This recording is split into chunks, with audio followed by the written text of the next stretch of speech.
Mesdames, Messieurs, bonjour. Il vous souviendra que suite à l'incident malheureux survenu à Kouri-Bougoudi dans le Tibesti, le président de la République, le général Mamadi Idriss Déby Itno, a délaissé son bureau pour descendre personnellement sur le terrain à l'effet de restaurer l'autorité de l'État. Malgré son agenda très chargé, il a bien voulu communiquer sur le sujet. Monsieur le président de la République, bonjour. Bonjour. Monsieur le président de la République, le drame de Kouri-Bougoudi a eu lieu au moment où vous étiez hors du Tchad, plus précisément à Malabo en Guinée équatoriale, où vous preniez part au sommet extraordinaire de l'Union africaine. Quelle est la cause de ces événements malheureux qui ont eu lieu? Avant de répondre à votre question, j'aimerais profiter de votre micro pour rendre condoléances aux familles des victimes et au peuple tchadien tout entier. En effet, comme vous l'avez dit, ce drame s'est passé à la veille de notre départ à Malabo. Et juste après, j'ai instruit le ministre de la Défense nationale pour d'abord restaurer l'ordre.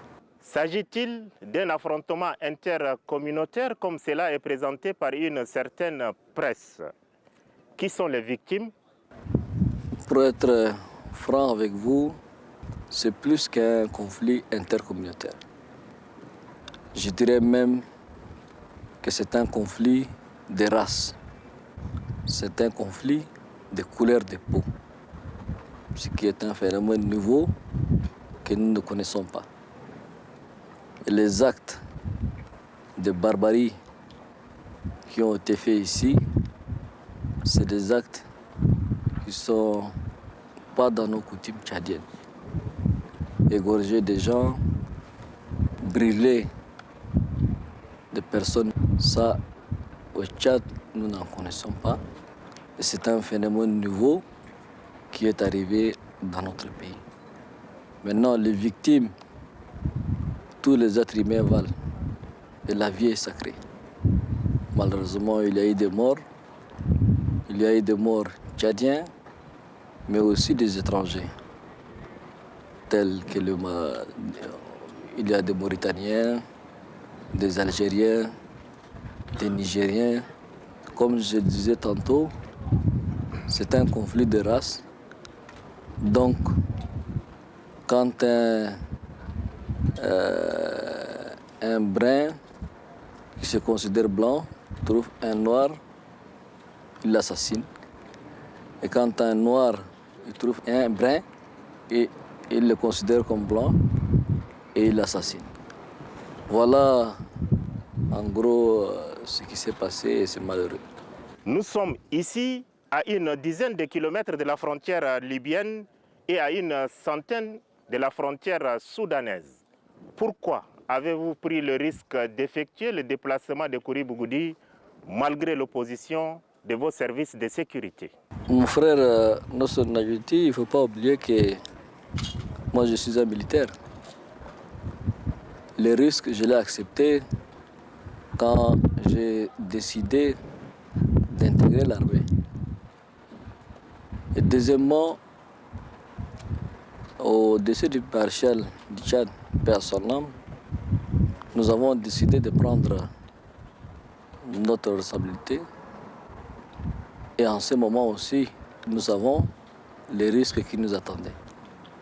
En tant que premier responsable de notre pays, il est de mon devoir de venir sur place pour constater les dégâts, pour constater les causes réelles de ces malheureux incidents et y mettre terme en prenant des mesures fortes.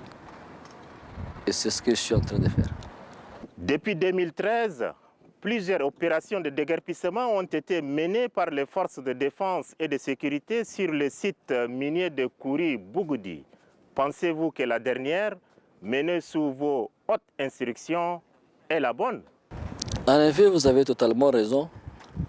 Depuis 2013, nous avons effectué plusieurs opérations de déguerpissement, mais malheureusement, ça a toujours été un échec. Ça a toujours été un échec pour deux causes. D'abord, il n'y a pas eu de mesures d'accompagnement.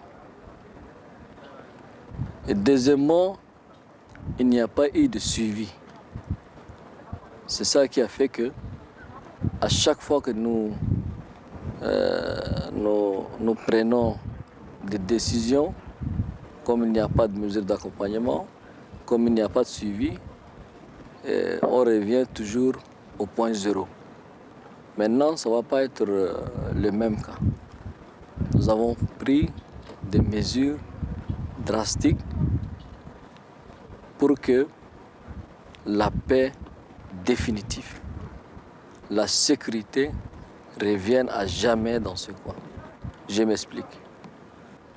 La phase qui est déjà terminée, nous avons déguerpi tous les orpailleurs, en sachant que nous ne connaissons pas qui est qui. Qui sont les Tchadiens, qui sont les étrangers. Et surtout, qu'il y a beaucoup d'armes dans ce coin.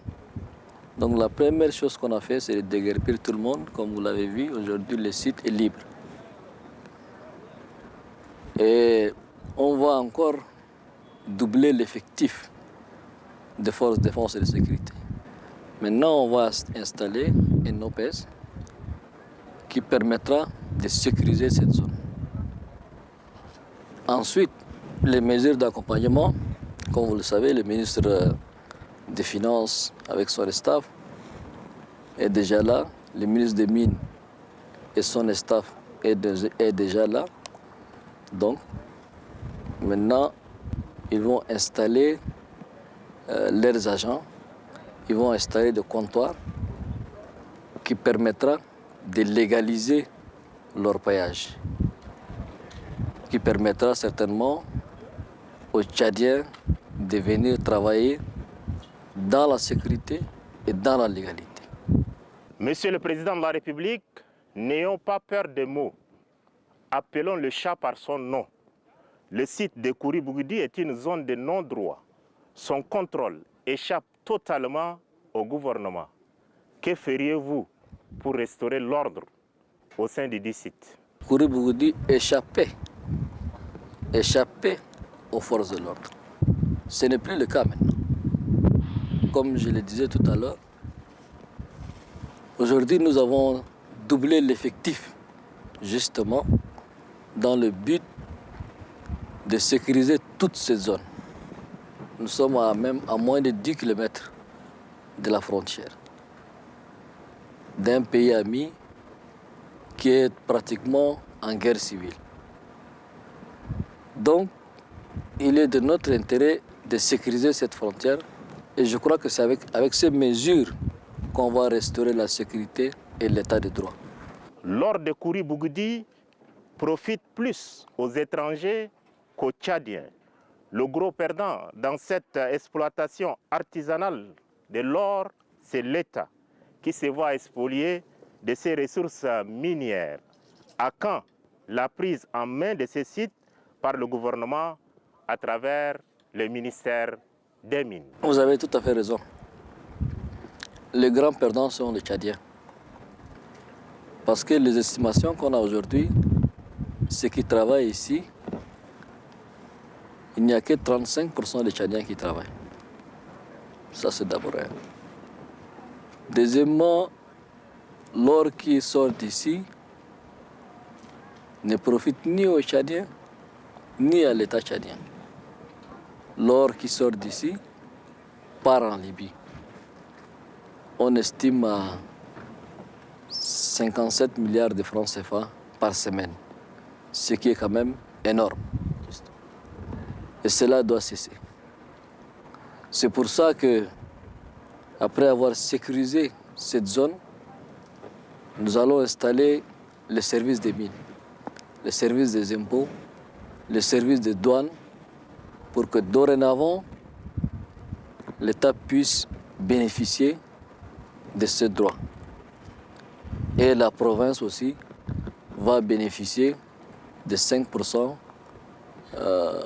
des revenus de ces ressources naturelles. Monsieur le Président, une certaine opinion croit dur comme fer que le site de Kouri-Bougoudi sera cédé aux Français pour exploitation. Non. Ça, c'est des allégations mensongères de quelques personnes mal intentionnées qui veulent toujours nous mettre le bâton dans le roue du matin au soir en racontant des fake news. Non. Ce n'est pas le cas. Nous sommes quand même de hauts responsables et nous savons que les Tchadiens sont notre priorité.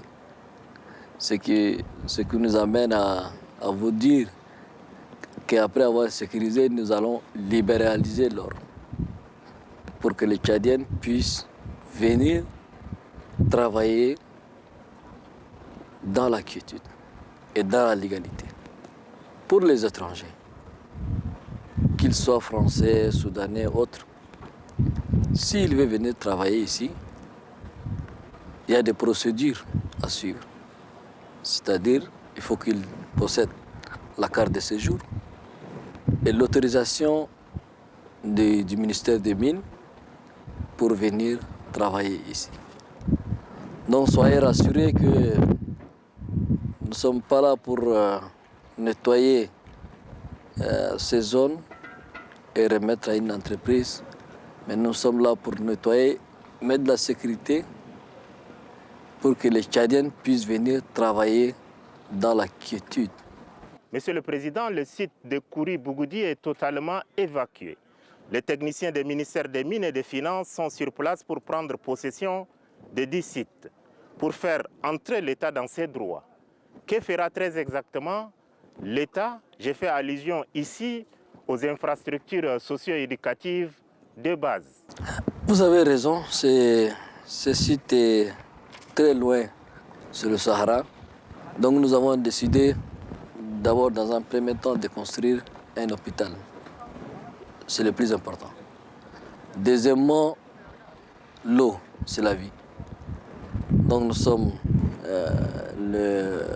l'équipe est en train de mettre en œuvre pour chercher de l'eau et faire un château d'eau ici à Kouri-Bougoudi. Et comme Kouri-Bougoudi est coupé du reste de nos villes, nous allons aussi construire un aéroport qui permettra le déplacement des Tchadiens par voie aérienne, mais aussi pour nos opérations militaires. Voilà les premières mesures et petit à petit, nous allons construire le reste. Vous savez, Texas a aussi commencé de la même manière. Texas était juste une zone aurifère. Aujourd'hui, c'est devenu une grande ville.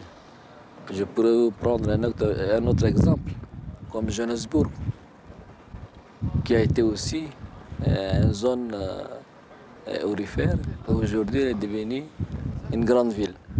Donc je crois que Kouri aussi a la potentialité dans le futur de devenir une grande ville. Des échos qui nous sont parvenus font croire que les forces de défense et de sécurité s'adonnent à des violences sur le terrain pour évacuer les orpailleurs du site de Kouri-Bougoudi. Confirmez-vous l'information? Vous êtes avec moi ici, vous voyez, vous avez vécu avec nous. Est-ce que les militaires tchadiens sont si mauvais, sont si sauvages comme on le dit? Non, je ne crois pas. Au contraire, les militaires ont évacué les civils, surtout ceux qui n'ont pas les moyens, avec des véhicules militaires. Ils ont nourri ces jeunes Tchadiens démunis. La plupart d'entre eux, ils n'ont rien du tout. ils les ont nourris, ils les ont transportés avec leurs véhicules pour les ramener dans nos villes. Donc ces allégations, c'est pour nous mettre des bâtons dans le roues. Mais la réalité est là. Monsieur le Président de la République, le micro est à vous. Avez-vous un dernier mot? Merci mon frère Nosr Nedjiti. J'ai 3 choses à dire.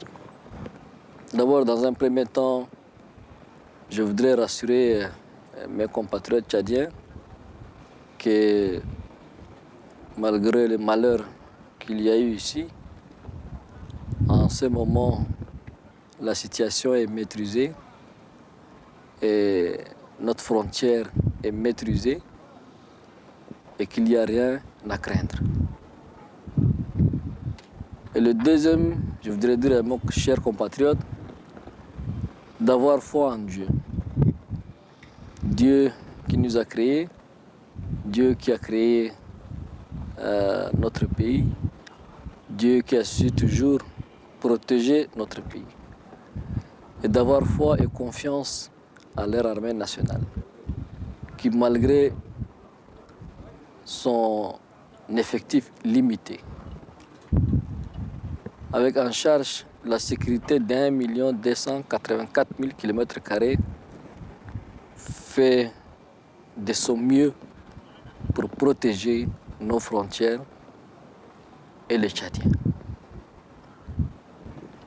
Ensuite, je voudrais aussi dire à mes frères,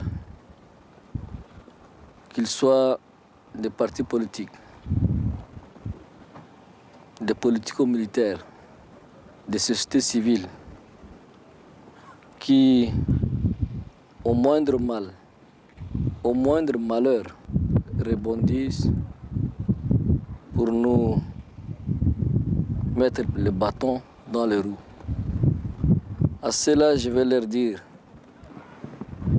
même si vous ne m'aimez pas, même si vous n'aimez pas les institutions de la transition, aimez votre pays.